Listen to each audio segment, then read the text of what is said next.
நம்முடைய ஒரே மந்திரம் யோகிதான். இதில் வாழ்க்கையில பல அடி அப்ஸ் அண்ட் டவுன்ஸ் எல்லாம் பார்த்தோம். நல்லா புரிஞ்சுங்க, நல்லது செஞ்சாலும் கடவுள் இல்லை, கெட்டதும் கடவுள். வாழ்க்கையில கொஞ்சம் கெட்ட அனுபவங்களும் கிடைக்கும். அப்பதான் வாழ்க்கையை என்னன்னு புரியும். நண்பர்கள் முதுகுல கொடுத்தாங்க, அப்பதான் உங்களுக்கு வாழ்க்கையை என்னன்னு புரியும். எதுவும் நிரந்தரம் இல்லை. நம்ம தூக்கி தூக்கி வளர்த்தோம் அந்த உறவுகள் தான் நம்மளை உதவி.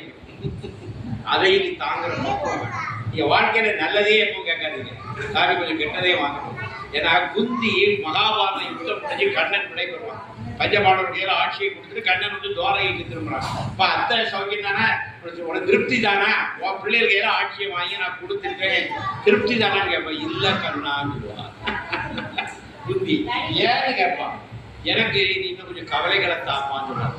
என்னால அத்தை இவ்வளவு கஷ்டப்பட்டு உன் பிள்ளைகளெல்லாம் ஆட்சியில் அமர வச்சு நீ நிம்மதியா இருக்க. இல்ல கண்ணா, கவலை இருந்தா தான் நான் ஒன்ன நினைப்பேன். அதனால எனக்கு கவலைகளை தான் உண்மைமா நான் ஓப்பனா சொல்றேன். எல்லாம் சந்தோஷமா இருந்தா நீங்க அனுபவிச்சுட்டு தான் இருக்கீங்க.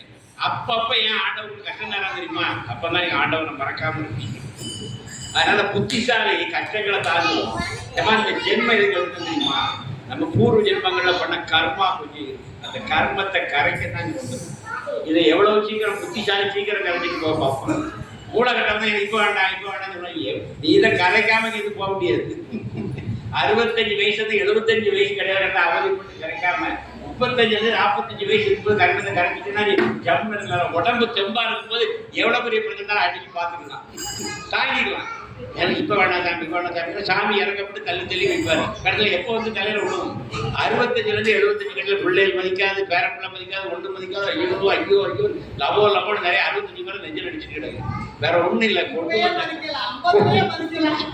இப்ப காலம் அட்வான்ஸ் ஆகிடுது. 55லயே மதிக்க மாட்டேங்கிறேன். எதுக்கு சொல்லுவாங்கன்னா கர்மாக்களை சீக்கிரம் அனுபவிச்சிருது நல்லது. இவற்றை கேட்பாங்க, ரமணத்தை கேட்பாங்க, என்ன சாமி ஞானிக்கு கூட ஞானியா இருந்தா கூட நம்ம கர்மாவை அனுப்பிச்சிருக்கோம். பிராராப்த கர்மத்தில் இருந்து ஞானிக்கு கூட விலக்கு கிடையாது. ஒரு ஞானி ஜென்மம் எடுத்தா கூட அவன் பிராராப்தத்தை அனுபவிச்சு முடிஞ்சுட்டு போவான். புத்திசாலி இங்கே கணக்க முடிஞ்சுட்டு போவான். அறிவு கட்டவங்க அடுத்த ஜென்மத்துக்கு கொண்டு போவான். அப்ப நல்லா புரிஞ்சுடுங்க, கஷ்டம் நஷ்டப்பட்ட கவலை, இன்பம் துன்பம் ரெண்டையும் ஒன்னா இருக்கு.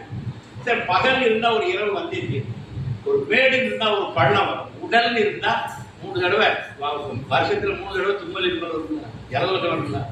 ஜலதோஷமே வரலன்னா உடம்பு இல்லை, நீ மரக்கட்டை மரக்கட்டைன்னா ஒழுங்கிய. நீ மனுஷனா இருந்தா ஜலதோஷம் வரும், மனுஷனா இருந்தா சளி பிடிக்கும், மனுஷனா இருந்தா இருமல் வரும். அப்போ ஐயோ எனக்கு ஜலதோஷம் இல்லை புரிஞ்சுக்க, நீ மனுஷன் அதனாலதான் உனக்கு ஜலதோஷம் வருது. நீ மனுஷன் அதான் இருமல் வருது. உனக்கு உடல்ல ஒண்ணு இருக்கு, அதனாலதான் நோய் வருது. இதெல்லாம் இயற்கை. இதை நீ முறை புரிஞ்சுக்கணும். நீ அந்த பதறிடும். கவலை வாழ்க்கையுடைய இரவு பகல். இன்பம் இருந்தா இன்பமே இருக்காத திகட்டி. பாயசம் நல்லா தான் இருக்கு, பாயசம் மட்டுமே குடிக்க முடியுமா? பக்கத்துல பருப்பு வைக்கணும், நம்ம சாம்பார் சாப்பிடணும், சுள்ள நாங்க எடுக்கும்போது ஒரு பாயசம். அப்ப எரிப்பும் இனிப்பும் மாறி மாறி வந்தா தான் ஒரு உணவே சுவையா இருக்கும் போது வாழ்க்கையில இன்பம் மட்டுமே வேணும்னு இருந்து பாரு, நல்லா இருக்கும். இறைவனுக்கு தெரியும், இந்த குழந்தைக்கு என்னங்கள் அவனுக்கு தெரியும். எனவே மாறி மாறி கொஞ்சம் இன்பம், அப்புறம் கொஞ்சம் துன்பம், அப்புறம் கொஞ்சம் உடல் ஆரோக்கியமா இருக்கும். வருஷத்துல 2 மாசம் அடிக்கணும் பிரேக், ஏதாவது ஒரு நோய் வந்துடும், அல்லுக்கு நீங்க தப்பு இல்லை. இதெல்லாம் வாழ்க்கையுடைய ஒரு அங்கம். இதை புரிஞ்சுக்கணும். நீங்க இந்த மாதிரி ஆசிரமத்துக்கு வந்து இந்த மாதிரி இடத்துல வந்து இதைத்தான் தெரிஞ்சுக்கணும். எல்லாத்தையும் சாமி நல்லா வைப்பார், அதெல்லாம் விடுங்க. உங்களை நல்லா வைக்காம விட மாட்டேங்க. காலடி வச்சுட்டாலே நீ நல்லா இருக்கும். என்ன அது கேட்டாலும் கேட்காட்டாலும் உனக்கு உண்டு. இந்த திருக்கண்டியூர் யோகிராஜ்குமார் ஆசிரமத்துக்குள்ள யார் காலடி எடுத்து வைத்தாலும், என் கன்னீஸ்வரியில் ஆரம்பிச்சு யார் காலடி எடுத்து வைத்தாலும் அவங்க கேட்காமலே தரக்கூடிய தெய்வம் தான் யோகிராஜ். கேட்காம விட்டா கூட அவங்களுக்கு செய்வார், அதான் யோகி. ஆனா நீங்க ஒண்ணு காதல கேட்கணும். என்ன கேட்டாச்சு அதுல வாழ்க்கையை புரிஞ்சுக்கணும்.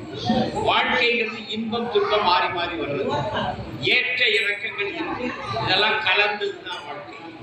இதை முதல்ல புரிஞ்சுட்டு மனம் சாந்தி ஆகணும், மனம் பக்குவம் பெறணும், மனம் அமைதி அடைய. அங்கங்க வரும் 50 வயசுக்குள்ள என்ன சார் கேட்கணும்? சொத்தெல்லாம் புரியணும், அன்பு வேணும், அமைதி வேணும். இதைத்தான் நீங்க இறைவன் கேட்கணும். இறைவா எனக்கு கொஞ்சம் அன்பைத்தா, அள்ள குறையாத அன்பைத்தா, எனக்கு கொஞ்சம் அமைதியைத்தா. ஓம் சாந்தி சாந்தி சாந்தி. இப்படி எல்லா மந்திரங்களும் எப்படி தெரியுமா? ஓம் சாந்தி சாந்தி சாந்தி. கடைசியில் எப்படிதான் முடியும்? இந்த உலகத்தை விட்டு விடைபெறும் போது எப்படிதான் முடியும்?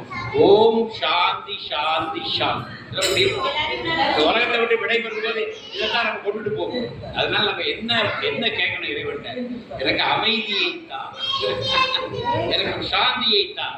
பிரச்சனைகள் தீர்மானிக்க. நீங்க கவலைப்படுறதுனால பிரச்சனை தீராது. நல்லா புரிஞ்சுங்க. நீங்க கவலைப்படுறதுனால பிரச்சனை பெரிதாக முடிய தீராது. பிரச்சனை வரதா வந்த மாதிரி அது போகும். அந்த நம்பிக்கை நமக்கு வேணும்.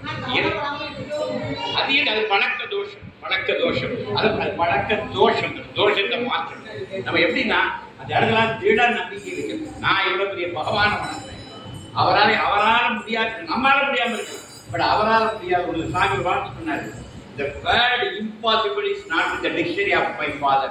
என் தந்தையினுடைய அகராதியில் முடியாது என்கின்ற சொல்லே இல்லை. அர்த்தம் என்ன? என்னால முடியாத உலகத்தில் எதுவுமே எது வேணா எதனால என்னால முடியும். ஒண்ணு வேணா சார். எழுத்தாளர் பாலகுமாரி அழகாக பாட்டு பாடினோமே. இவருடைய ஒய்ஃப் கமலா மன்னகியின் கதை பற்றி நான் பேசுறேன்.